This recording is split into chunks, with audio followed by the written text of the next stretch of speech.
Good morning students, welcome to my YouTube channel Educam by Arun Gupta. तो देखिए, हम class 12th का चैप्टर नंबर 9 जिसका नाम है उपसहसंयोजक यौगिक यानी कोऑर्डिनेशन कंपाउंड, इसमें क्रिस्टल फील्ड सिद्धांत पढ़ रहे थे। और क्रिस्टल फील्ड सिद्धांत के अभी तक हम 2 वीडियो लेक्चर बना चुके हैं, जिसमें पहले वीडियो लेक्चर में मैंने अष्टफलकीय संकुलों में क्रिस्टल फील्ड विपाटन को समझाया था और क्रिस्टल फील्ड सिद्धांत क्या होता है इसे समझाया था। दूसरे वीडियो लेक्चर में हमने दुर्बल क्षेत्र लिगेंड और प्रबल क्षेत्र लिगेंड के बारे में पढ़ा था। अगर आपने वीडियो लेक्चर नहीं देखे हैं तो डिस्क्रिप्शन में आपको इन वीडियो लेक्चर्स के लिंक मिल जाएंगे और वहां पे आप क्लिक करके उन लिंक्स पे इन वीडियो लेक्चर्स को देख सकते हैं। इस वीडियो लेक्चर में मैं आपको प्रबल क्षेत्र लिगेंड और दुर्बल क्षेत्र लिगेंड की उपस्थिति में T2G और EG कक्षकों में इलेक्ट्रॉन्स का अरेंजमेंट कैसे होता है, कैसे इलेक्ट्रॉन भरे जाते हैं, वो समझाऊंगा D1 से लेकर D10 विन्यास वाले धातु आयनों के लिए। इस पूरे वीडियो लेक्चर की जो नोट्स हैं वो PDF फाइल के रूप में आपको डिस्क्रिप्शन में PDF फाइल का लिंक मिल जाएगा, वहां से आप ये नोट जो है वो डाउनलोड कर सकते हैं। तो चलिए स्टार्ट करते हैं। तो देखिए, अष्टफलकीय संकुल जब बनता है तो जैसा मैं आपको पहले crystal field theory part second, ये हमारा पार्ट 3 है, तो पार्ट सेकंड में मैंने प्रबल क्षेत्र लिगेंड और दुर्बल क्षेत्र लिगेंड के बारे में आपको समझाया था। तो आज हम ये देखेंगे कि केंद्रीय धातु आयन का D1 विन्यास हो। D1 का मतलब इसकी D कक्षक में अगर एक इलेक्ट्रॉन होगा तो T2G और EG कक्षकों में इलेक्ट्रॉन किस प्रकार से भरे जाएंगे। जैसा कि आपको पता ही है कि क्रिस्टल फील्ड सिद्धांत के अनुसार जब केंद्रीय धातु आयन के संपर्क में लिगेंड आती है, जब कोई अष्टफलकीय संकुल बनता है तो धातु आयन की D कक्षकें ऊर्जा युक्त 2 तलों में विपाटित हो जाती हैं। ये निम्न ऊर्जा की 3 जो कक्षकें होती हैं इन्हें T2G कक्षकें कहा जाता है और उच्च ऊर्जा की ये जो 2 कक्षकें होती हैं इन्हें EG कक्षकें कहा जाता है। और T2G और EG कक्षकों के बीच का जो ऊर्जा अंतराल है उसे हम डेल्टा O से प्रदर्शित करते हैं और इस डेल्टा O को क्रिस्टल फील्ड विपाटन ऊर्जा कहा जाता है। तो यदि केंद्रीय धातु आयन की D कक्षक में एक इलेक्ट्रॉन है, जैसे फॉर एग्जांपल मान लीजिए टाइटेनियम +3 आयन है, तो टाइटेनियम का हम जानते हैं परमाणु क्रमांक होता है 22, तो इसका इलेक्ट्रॉनिक विन्यास हम लिखेंगे 18 तक हमने लिख दिया ऑर्गन, यानी इसका मतलब हो गया 1s2 2s2 2p6 3s2 और 3p6। 3p6 के बाद इलेक्ट्रॉन 4s में जाएगा, तो 18 ये हो गए 2 2 4 2 6 और 2 10, सॉरी 2 और 2 4 4 और 6 10 10 और 2 12 12 और 6 18, तो 18 और 2 20 ये हो गए। तो 3D के अंदर 22 इलेक्ट्रॉन हमें टोटल भरने हैं, तो 18 ऑर्गन के 4s के 2 18 और 2 20 और D में ये 2 इलेक्ट्रॉन हो गए। तो ये तो मैंने लिखा टाइटेनियम का इलेक्ट्रॉनिक विन्यास 18 और 2 20 और 2 22। अब मुझे टाइटेनियम +3 लिखना है तो 3 इलेक्ट्रॉन मुझे इसमें से निकालने होंगे। और याद रखिए, हमेशा सबसे पहले इलेक्ट्रॉन जो निकलता है वो सबसे बाहरी कक्षक से इलेक्ट्रॉन निकलता है। तो यहां से हम 2 इलेक्ट्रॉन निकाल देंगे, 4s के 2 इलेक्ट्रॉन, तो 3 निकालने हैं तो 1 इलेक्ट्रॉन D में से निकलेगा, तो D में 2 के स्थान पर 1 इलेक्ट्रॉन रह जाएगा। यानी कि जो टाइटेनियम +3 है इसका D1 विन्यास है, यानी कि इसकी D कक्षक में 1 इलेक्ट्रॉन है। तो अगर टाइटेनियम +3 आयन प्रबल क्षेत्र लिगेंड के साथ कोई अष्टफलकीय संकुल बनाएगा, प्रबल क्षेत्र लिगेंड जैसे NH3 एमीन CN- यानी साइनो और CO यानी कार्बन, तो देखिए अगर D में 1 ही इलेक्ट्रॉन है, जैसा मैं आपको ये चीज पहले भी बता चुका हूं कि अगर D में 1 इलेक्ट्रॉन हो, 2 हो या 3 हो, यानी D1 से लेकर धातु आयन का क्या विन्यास हो D3, यानी D1 हो या D2 हो या D3 हो, तो पहले 3 इलेक्ट्रॉन हमेशा निम्न ऊर्जा की T2G कक्षकों में ही भरे जाएंगे। T2G कक्षकें क्या होती हैं, जैसा आपको मैंने पहले बताया था, DXY DYZ DXZ, ये 3 कक्षकें T2G कक्षकें कहलाती हैं और दो कक्षकें जिनकी ऊर्जा ज्यादा हो जाती है वो कौन सी होती है? D X square Y square और डी जेड स्क्वायर। तो अगर हमें एक ही इलेक्ट्रॉन भरना है डी में, तो वो इलेक्ट्रॉन निम्न ऊर्जा की T2G कक्षक में भरा जाएगा यदि लिगेंड प्रबल क्षेत्र है, और अगर दुर्बल क्षेत्र लिगेंड है तो भी इसी प्रकार इलेक्ट्रॉन भरा जाएगा। जैसे मान लीजिए ये T2G कक्षकें हैं, निम्न ऊर्जा की T2G कक्षकें होती हैं, ये तीन कक्षकें हैं T2G, कौन कौन सी? DXY, DYZ और DXZ। और ये उच्च ऊर्जा की यहां पर है EG कक्षकें, दो कक्षकें होती हैं, ये कौन कौन सी होती हैं? DX स्क्वायर वाई स्क्वायर और DZ स्क्वायर। जैसा आप जानते हैं T2G और EG के बीच के ऊर्जा अंतराल को डेल्टा O से प्रदर्शित किया जाता है और इसे क्रिस्टल फील्ड विपाटन ऊर्जा कहा जाता है। तो अगर डी में एक ही इलेक्ट्रॉन भरना है तो चाहे लिगेंड दुर्बल क्षेत्र हो चाहे प्रबल क्षेत्र हो, यहां पे भी T2G में रहेगा ये इलेक्ट्रॉन और यहां पे भी T2G में रहेगा। क्योंकि मैंने आपको CFT का जो पार्ट सेकंड था जिसमें दुर्बल क्षेत्र लिगेंड और प्रबल क्षेत्र लिगेंड के बारे में बताया था, तो उसमें आपको बताया था कि पहले तीन इलेक्ट्रॉन, क्या कहा मैंने? पहले तीन इलेक्ट्रॉन हमेशा T2G कक्षकों में ही भरे जाते हैं, चाहे लिगेंड दुर्बल क्षेत्र हो चाहे प्रबल क्षेत्र हो। यानी अगर D1 है तो यहां पे भी क्या विन्यास रहेगा? T2G में एक इलेक्ट्रॉन जाएगा, दुर्बल क्षेत्र में भी T2G में एक जाएगा। अब मान लीजिए D2 विन्यास हो, यानी कि D में कितने इलेक्ट्रॉन हो? दो। तो आप कैसे भरेंगे? प्रबल क्षेत्र में T2G में इस प्रकार दो इलेक्ट्रॉन भर देंगे और दुर्बल क्षेत्र में T2G में दो इलेक्ट्रॉन भर देंगे। इसी प्रकार अगर D में तीन इलेक्ट्रॉन भरने हो तो प्रबल क्षेत्र में एक, दो, तीन और दुर्बल क्षेत्र में भी एक, दो, तीन। आप इसे इस प्रकार भी लिख सकते हैं, T2G में कितने इलेक्ट्रॉन है? तीन, इसलिए T2G 3, और EG में कोई भी इलेक्ट्रॉन नहीं है, यानी शून्य इलेक्ट्रॉन है, जीरो इलेक्ट्रॉन है, T2G 3 EG 0, और यहां पे भी सेम T2G 3 और EG 0। तो आपने यहां पे ये बात नोटिस की होगी कि D1 से लेकर D3 विन्यास होगा अगर केंद्रीय धातु आयन का, तो लिगेंड की प्रकृति का कोई प्रभाव नहीं पड़ेगा। क्यों नहीं पड़ेगा?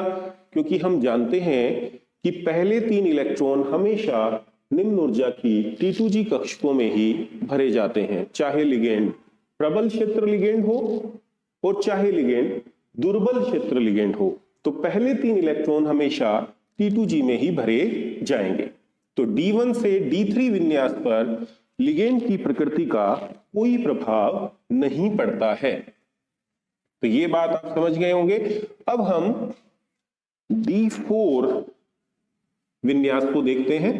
अगर धातु आयन का D4 विन्यास होगा, यानी कि D कक्षक में चार इलेक्ट्रॉन होंगे, तो देखिए इलेक्ट्रॉन किस प्रकार से भरे जाएंगे।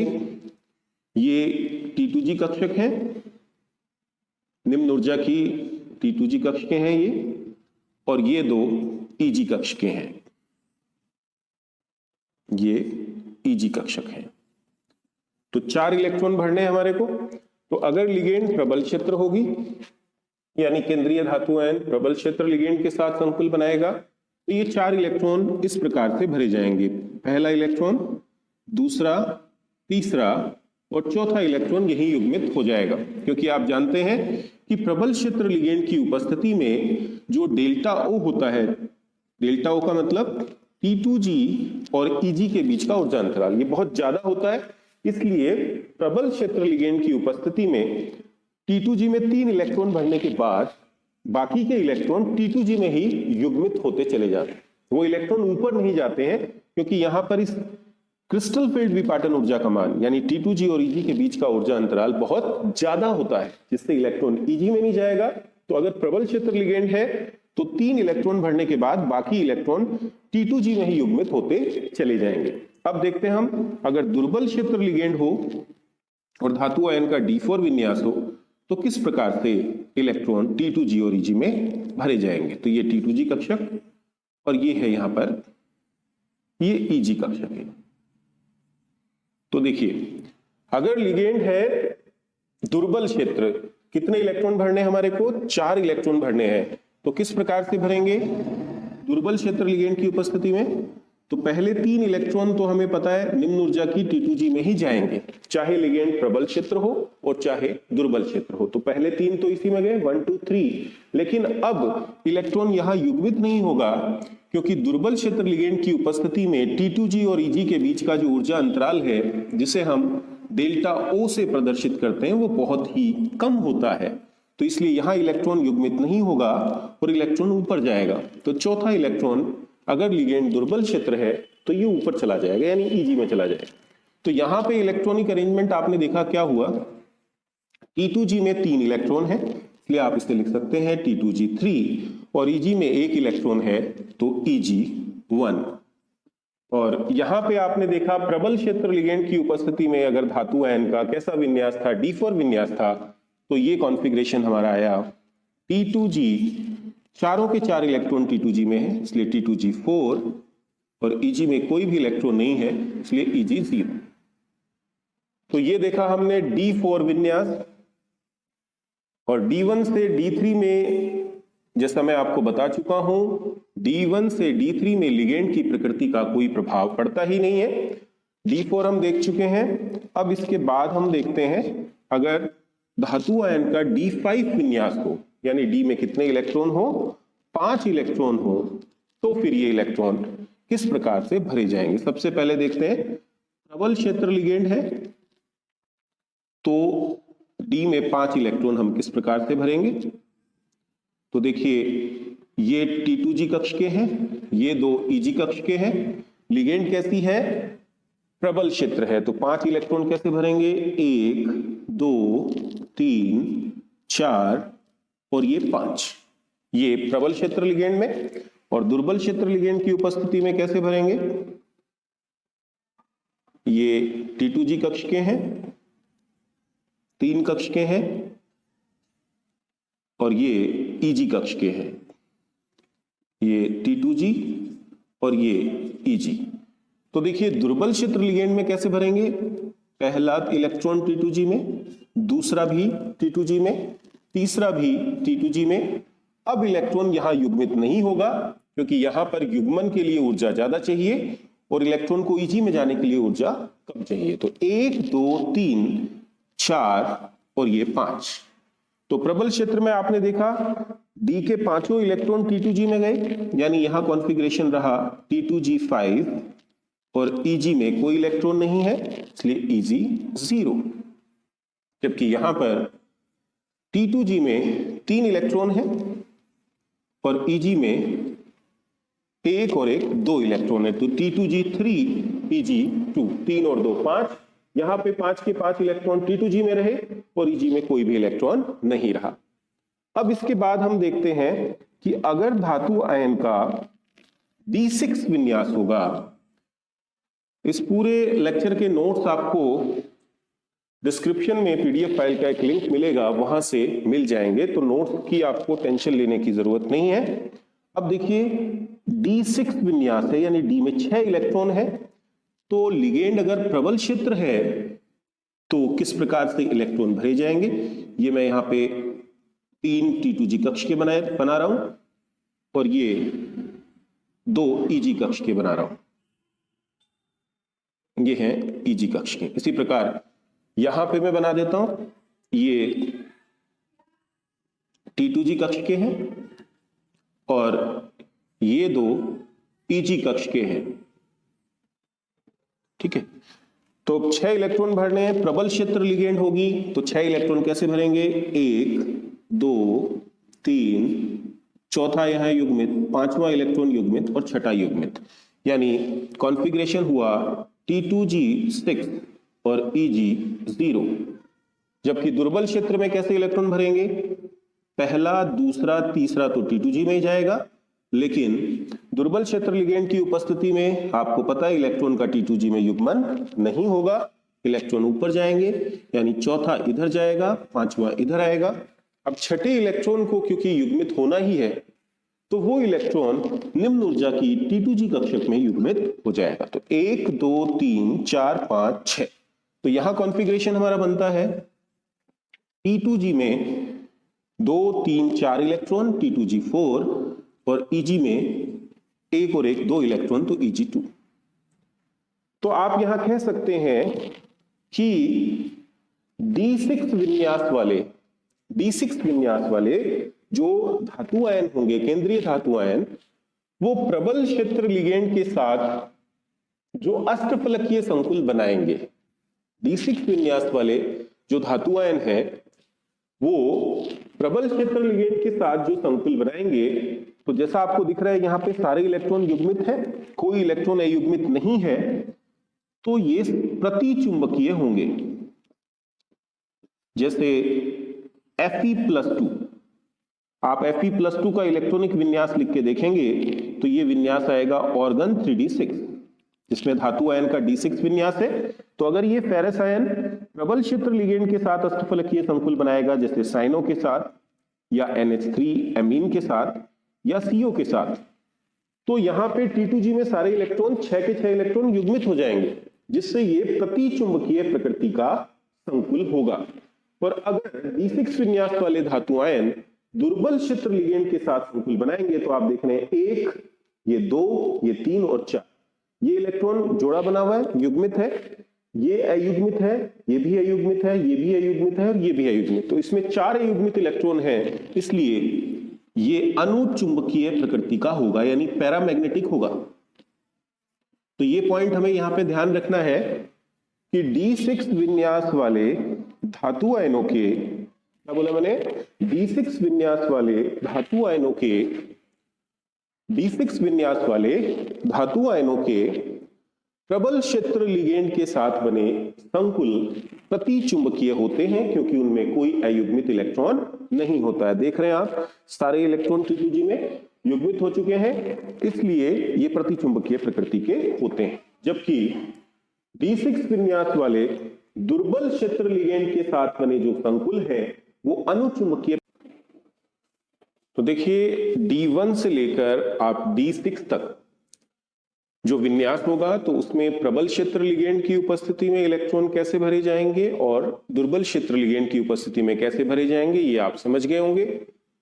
अब हम इसके बाद देखते हैं कि अगर केंद्रीय धातु आयन का D7 विन्यास हो, यानी D में 7 इलेक्ट्रॉन हो, तो वो हम प्रबल क्षेत्र लिगेंड की उपस्थिति में उन्हें कैसे भरेंगे और दुर्बल क्षेत्र लिगेंड की उपस्थिति में ये इलेक्ट्रॉन कैसे भरे जाएंगे। मतलब किसी केंद्रीय धातु आयन का यदि D7 विन्यास है और वो प्रबल क्षेत्र लिगेंड के साथ अगर अष्टफलकीय संकुल बनाएगा, तो T2G और Eg में इलेक्ट्रॉन कैसे भरे जाएंगे। और अगर धातु आयन का D7 विन्यास है और वो दुर्बल क्षेत्र लिगेंड के साथ यदि संकुल बनाएगा, तो इलेक्ट्रॉन कैसे भरे जाएंगे। तो सबसे पहले देखते हैं 7 इलेक्ट्रॉन प्रबल क्षेत्र लिगेंड होगी तो कैसे भरेंगे। तो देखिए, पहला इलेक्ट्रॉन, ये दूसरा इलेक्ट्रॉन, ये तीसरा इलेक्ट्रॉन प्रबल क्षेत्र लिगेंड है, इसलिए बाकी इलेक्ट्रॉन T2G में युग्मित होते चले जाएंगे। चौथा, पांचवा युग्मित, छठा युग्मित और सातवां इलेक्ट्रॉन Eg में चला जाएगा। यानी ये विन्यास हमें मिलता है T2G कितने इलेक्ट्रॉन, 2 2 4 और 2 6, T2G में 6 और Eg में 1 इलेक्ट्रॉन, T2G6 Eg1 प्रबल क्षेत्र लिगेंड की उपस्थिति। अब 7 इलेक्ट्रॉन दुर्बल क्षेत्र की उपस्थिति में, लिगेंड की उपस्थिति में कैसे भरे जाएंगे, 1 2 3। पहले 3 तो आपको पता है T2G में ही जाएंगे, चाहे दुर्बल क्षेत्र लिगेंड हो चाहे प्रबल क्षेत्र लिगेंड हो। चौथा इलेक्ट्रॉन Eg में जाएगा, पांचवा Eg में जाएगा, छठा यहां युग्मित हो जाएगा और सातवां यहां युग्मित हो जाएगा। तो क्या देखा आपने, T2G में यहां पे कितने इलेक्ट्रॉन है, 2 और 2 4 और 1 5, और Eg में कितने इलेक्ट्रॉन है, 2। तो 5 और 2 7 ही इलेक्ट्रॉन हमें भरने थे। यहाँ पे 6 T2G में है, Eg में 1 है। यहाँ दुर्बल क्षेत्र लिगेंड की उपस्थिति में T2G में 5 इलेक्ट्रॉन है और Eg में 2 इलेक्ट्रॉन है। अब देखते हैं हम इसके बाद, अगर D8 विन्यास हो, D में 8 इलेक्ट्रॉन हो और लिगेंड प्रबल क्षेत्र हो, तो कैसे इलेक्ट्रॉन भरेंगे, 1 2 3 4 5 6 7 8। यानी T2G में कितने इलेक्ट्रॉन, 6 और Eg में कितने इलेक्ट्रॉन, 1 और 1 2, T2G6 Eg2 6 और 2 8। दुर्बल क्षेत्र लिगेंड होगी तो इलेक्ट्रॉन कैसे भरेंगे? पहले 3 तो T2G में जाएंगे, 1 2 3। अब यहां युग्मित नहीं होंगे क्योंकि लिगेंड दुर्बल क्षेत्र है, तो Eg में जाएंगे बाकी इलेक्ट्रॉन 1 2 3, चौथा इलेक्ट्रॉन Eg में, पांचवा Eg में, छठा T2G में युग्मित, सातवां T2G में युग्मित और आठवां भी T2G में युग्मित। तो यहाँ पे क्या कॉन्फ़िगरेशन आया? T2G में 2 और 2 4 और 2 6 इलेक्ट्रॉन है और Eg में 1 और 1 2 इलेक्ट्रॉन है। तो आप D8 विन्यास को अगर ध्यान से देखें तो दोनों आपको सेम नजर आ रहे हैं, यानी कि प्रबल क्षेत्र लिगेंड की उपस्थिति में भी T2G में 6 इलेक्ट्रॉन है, दुर्बल क्षेत्र लिगेंड की उपस्थिति में भी T2G में 2 और 2 4 और 2 6 इलेक्ट्रॉन है। प्रबल क्षेत्र लिगेंड की उपस्थिति में भी Eg में 2 इलेक्ट्रॉन है और दुर्बल क्षेत्र लिगेंड की उपस्थिति में भी Eg में 2 इलेक्ट्रॉन है। तो हम ये कह सकते हैं D8 विन्यास वाले जो केंद्रीय धातु आयन होंगे वो चाहे प्रबल क्षेत्र लिगेंड के साथ संकुल बनाए या दुर्बल क्षेत्र लिगेंड के साथ संकुल बनाए, तो यहां पर लिगेंड की प्रकृति का कोई प्रभाव नहीं पड़ता है। इलेक्ट्रॉन की व्यवस्था T2G और Eg में क्योंकि आपको समान दिखाई दे रही है, तो इसलिए हम कह सकते हैं D8 विन्यास पर लिगेंड की प्रकृति का कोई प्रभाव नहीं पड़ेगा या पड़ता है। लिगेंड की प्रकृति का कोई प्रभाव नहीं पड़ता है। अब इसके बाद हम D9 देखते हैं। D में 9 इलेक्ट्रॉन है, प्रबल क्षेत्र लिगेंड कैसे भरेंगे? 1 2 3 4 5 6 7 8 और ये 9। दुर्बल क्षेत्र में कैसे भरेंगे? 1 2 3 4 6 7 8 और ये 9, यानी T2G में कितने इलेक्ट्रॉन हैं? 2 2 4 और 2 6, T2G 6। और Eg में कितने इलेक्ट्रॉन हैं? 2 और 1 3, यानी Eg3। T2G 6 और Eg3। और यहां पे T2G में 6 इलेक्ट्रॉन हैं, तो T2G 6 और Eg3। तो यहां पे भी आप देख सकते हैं कि D9 विन्यास वाले धातु आयनों पर भी लिगेंड की प्रकृति का प्रभाव नहीं पड़ रहा है। T2G में यहाँ 6 इलेक्ट्रॉन है, प्रबल क्षेत्र में भी 6 है T2G में, और दुर्बल क्षेत्र लिगेंड में भी 6 है। Eg में यहाँ पे प्रबल क्षेत्र लिगेंड की उपस्थिति में 3 इलेक्ट्रॉन है और दुर्बल क्षेत्र लिगेंड की उपस्थिति में भी 3 इलेक्ट्रॉन है। सेम है configuration, T2G 6 Eg3, T2G 6 Eg3। यानी यहां पे भी हम कह सकते हैं कि D9 विन्यास पर भी लिगेंड की प्रकृति का कोई प्रभाव नहीं पड़ता है। यानी लिगेंड चाहे प्रबल क्षेत्र हो और लिगेंड चाहे दुर्बल क्षेत्र हो, D9 विन्यास वाले धातु आयन पर लिगेंड की प्रकृति का कोई प्रभाव नहीं पड़ेगा। तो लास्ट में हम देखते हैं D10 विन्यास। अब देखिए D10 विन्यास में तो कॉमन सेंस की बात है कि D में जब 10 इलेक्ट्रॉन भरने हैं, आपके पास 3 T2G कक्षकें होती हैं और 2 Eg कक्षकें होती हैं, कुल 5 कक्षकें होती हैं। और हम जानते हैं एक कक्षक में 2 ही इलेक्ट्रॉन भर सकते हैं। तो जब 10 भरने हैं तो इसमें 2 2 2 2 और 2 4 और 2 6 आएंगे, और यहाँ 2 और 2 4 इलेक्ट्रॉन आएंगे। तो इसका मतलब इसमें तो स्पष्ट ही है कि D10 विन्यास पर लिगेंड की प्रकृति का तो निश्चित रूप से कोई प्रभाव नहीं पड़ेगा। भर के दिखा देता हूं मैं आपको इलेक्ट्रॉन।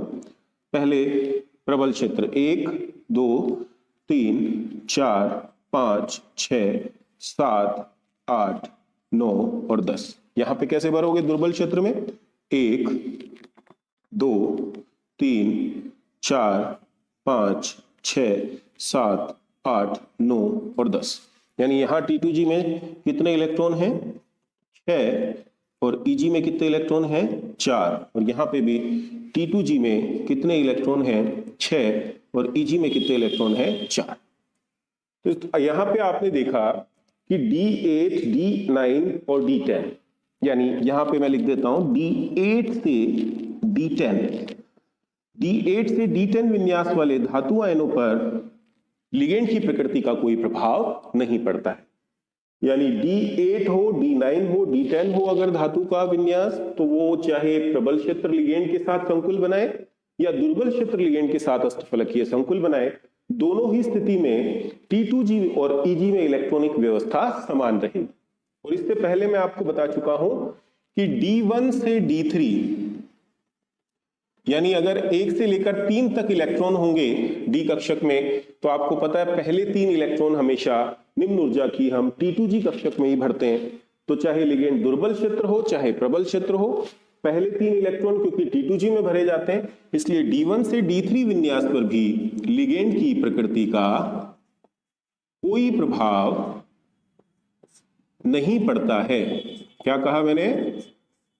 D1 से D3 विन्यास वाले धातु आयनों पर लिगेंड की प्रकृति का कोई प्रभाव नहीं पड़ता है। और इसी प्रकार जैसे D1 से D3 पर कोई इफेक्ट नहीं पड़ता, उसी प्रकार D8 से D10 पर भी लिगेंड की प्रकृति का कोई प्रभाव नहीं पड़ता है।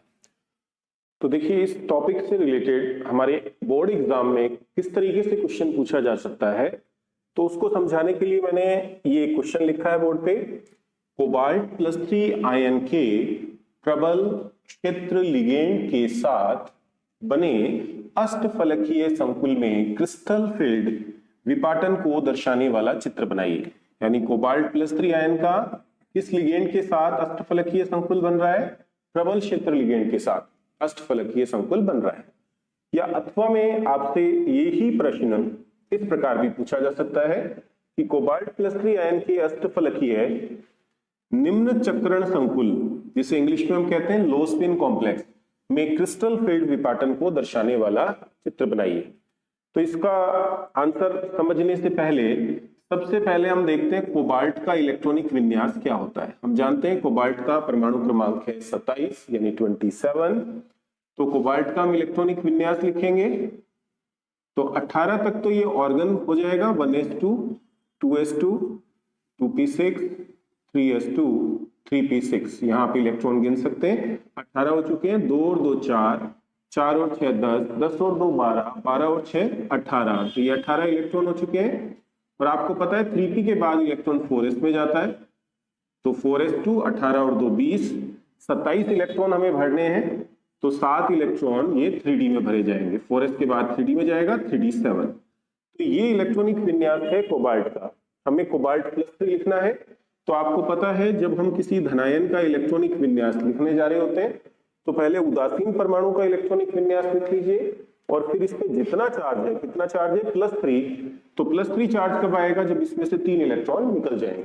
तो आप 3 इलेक्ट्रॉन निकालेंगे तो पहले 2 इलेक्ट्रॉन 4s में से निकलेंगे और 1 इलेक्ट्रॉन इस d में से निकल जाएगा। यानी कोबाल्ट +3 का इलेक्ट्रॉनिक विन्यास है ऑर्गन 3d6। ठीक है। अब d में 6 इलेक्ट्रॉन है, तो जब कोबाल्ट +3 आयन, ये मैंने यहां लिखा है कोबाल्ट +3 आयन की डी कक्षकें विलगित अवस्था में, इसका मतलब है जब कोबाल्ट +3 आयन लिगेंड के संपर्क में नहीं आया है, प्रबल क्षेत्र लिगेंड ने कोबाल्ट +3 आयन को अप्रोच नहीं किया है, तो उस अवस्था में ये कोबाल्ट आयन की डी कक्षकें हैं। पांचों की ऊर्जा समान है।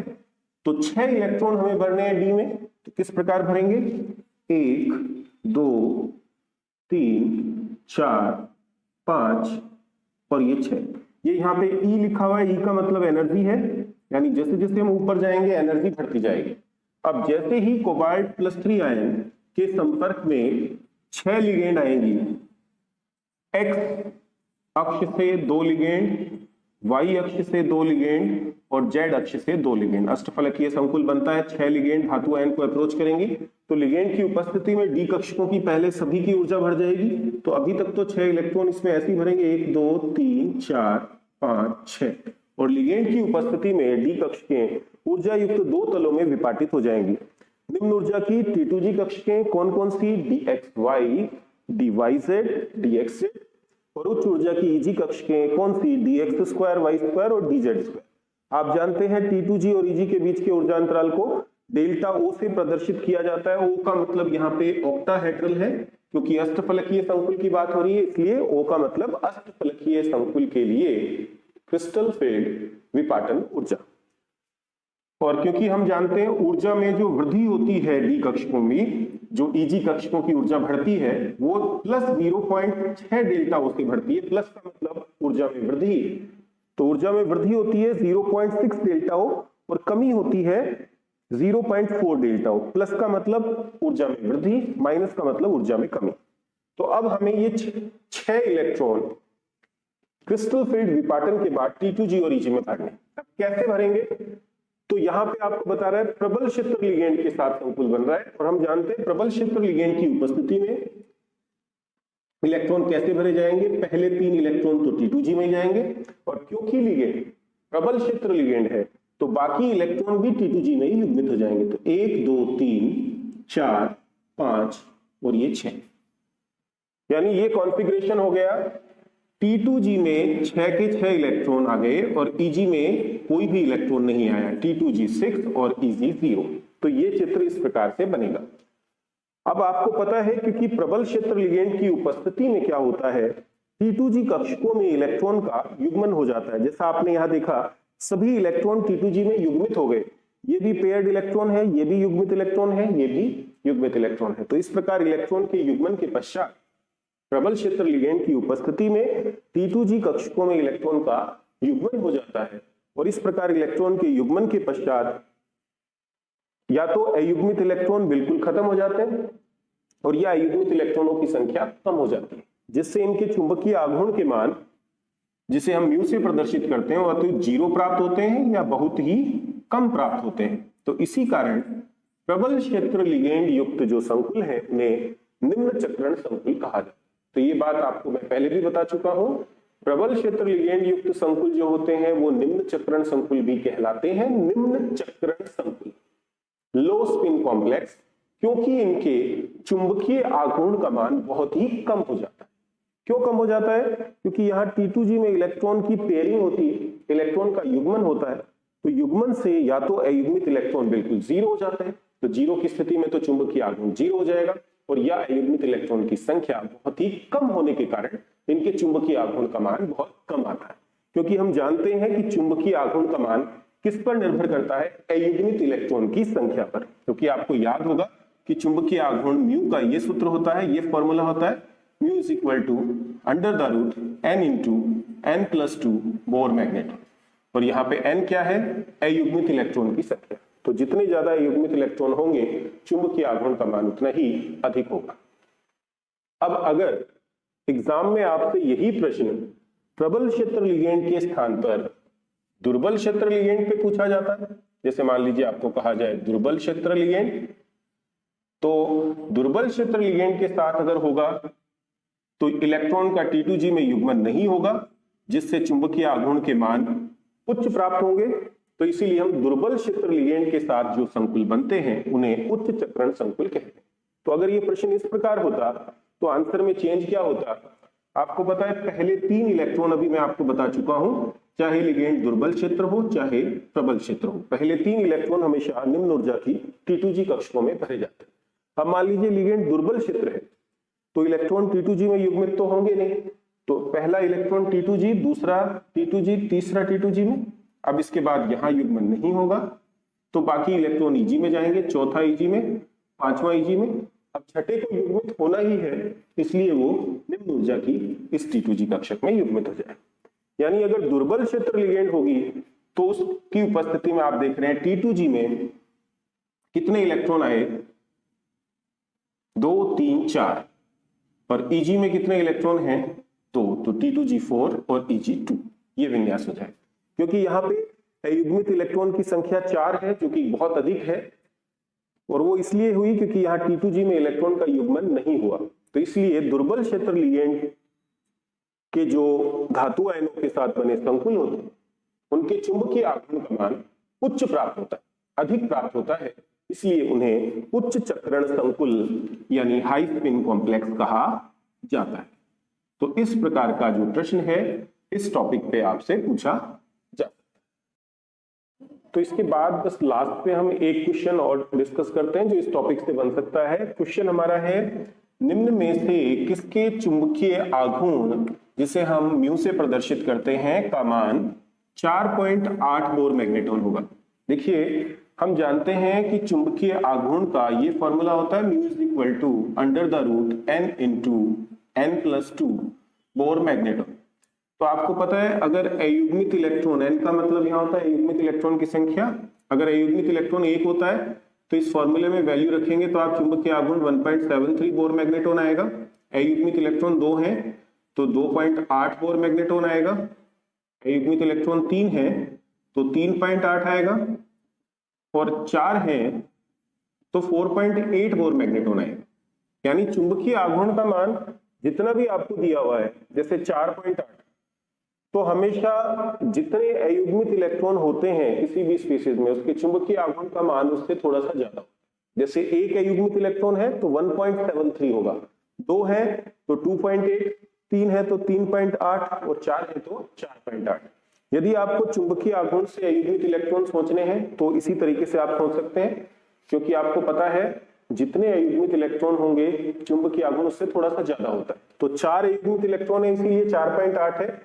तो इसमें आपको ये देखना है कि इनमें से किसमें 4 अयुग्मित इलेक्ट्रॉन होंगे, क्योंकि 4 अयुग्मित इलेक्ट्रॉन होंगे तभी चुंबकीय आघूर्ण का मान 4 से थोड़ा सा ज्यादा आएगा, यानी 4.8 आएगा। तो सबसे पहले देखते हैं D4 लिखा है प्रबल क्षेत्र लिगेंड। अब आपको पता है प्रबल क्षेत्र लिगेंड होगी तो कैसे इलेक्ट्रॉन भरे जाएंगे T2G और Eg में, ये T2G और ये Eg। तो 4 इलेक्ट्रॉन है प्रबल क्षेत्र, तो कैसे भरेंगे 1 2 3 और चौथा इलेक्ट्रॉन यहां युग्मित, क्योंकि प्रबल क्षेत्र। तो इस स्थिति में इसमें कितने अयुग्मित इलेक्ट्रॉन आ रहे हैं, केवल 2। तो हमें तो 4 अयुग्मित इलेक्ट्रॉन चाहिए क्योंकि चुंबकीय आघूर्ण 4.8 बोर मैग्नेटॉन बताया जा रहा है, तो इसलिए ये ऑप्शन सही नहीं होगा। अब ये ऑप्शन देखते हैं, D6 है और दुर्बल क्षेत्र लिगेंड है, तो T2G और Eg में कैसे इलेक्ट्रॉन भरेंगे 6 इलेक्ट्रॉन दुर्बल क्षेत्र लिगेंड की उपस्थिति में। ये T2G है और ये Eg, 6 इलेक्ट्रॉन भरने। तो देखिए 1 2 3, क्योंकि दुर्बल क्षेत्र है इसलिए चौथा इधर, पांचवा इधर और छठा इधर। तो कितने अयुग्मित इलेक्ट्रॉन हुए 1 2 3 और 4, तो 4 अयुग्मित इलेक्ट्रॉन यहाँ पे आ गए, यानी कि ये ऑप्शन सही है। ठीक है, अब इसके बाद है D4 दुर्बल क्षेत्र लिगेंड की उपस्थिति में। तो D4 दुर्बल क्षेत्र लिगेंड T2G और ये Eg, 4 इलेक्ट्रॉन भरने हैं क्योंकि D4 है, तो 1 2 3 और ये 4। तो यहां पे भी आप देख रहे हैं 4 हमारे पास अयुग्मित इलेक्ट्रॉन आ रहे हैं, तो ये ऑप्शन भी हमारा सही है। लास्ट ऑप्शन है D6 प्रबल क्षेत्र लिगेंड की उपस्थिति। तो D में 6 इलेक्ट्रॉन है, ये T2G है और ये Eg है। तो 1 2 3 4 5 6, क्योंकि प्रबल क्षेत्र लिगेंड है सारे इलेक्ट्रॉन यहीं आ जाएंगे। तो यहां पे आप देख रहे हैं कि T2G में सारे इलेक्ट्रॉन युग्मित हो गए, कोई भी अयुग्मित इलेक्ट्रॉन नहीं बचा, तो ये ऑप्शन हमारा सही नहीं होगा। तो इस क्वेश्चन में हमारे 2 विकल्प सही हैं, या मैं आपको एक विकल्प और दे दूं, उपरोक्त B व C दोनों, B व C दोनों, तो आप कह सकते हैं कि इसका आंसर होगा ऑप्शन E, यानी B भी सही है और C भी सही है, क्योंकि दोनों में 4 अयुग्मित इलेक्ट्रॉन आ रहे हैं। तो इस प्रकार का क्वेश्चन भी इस टॉपिक से पूछा जा सकता है। तो उम्मीद करता हूं ये वीडियो लेक्चर आपको पसंद आया होगा। Thank you so much for watching my video.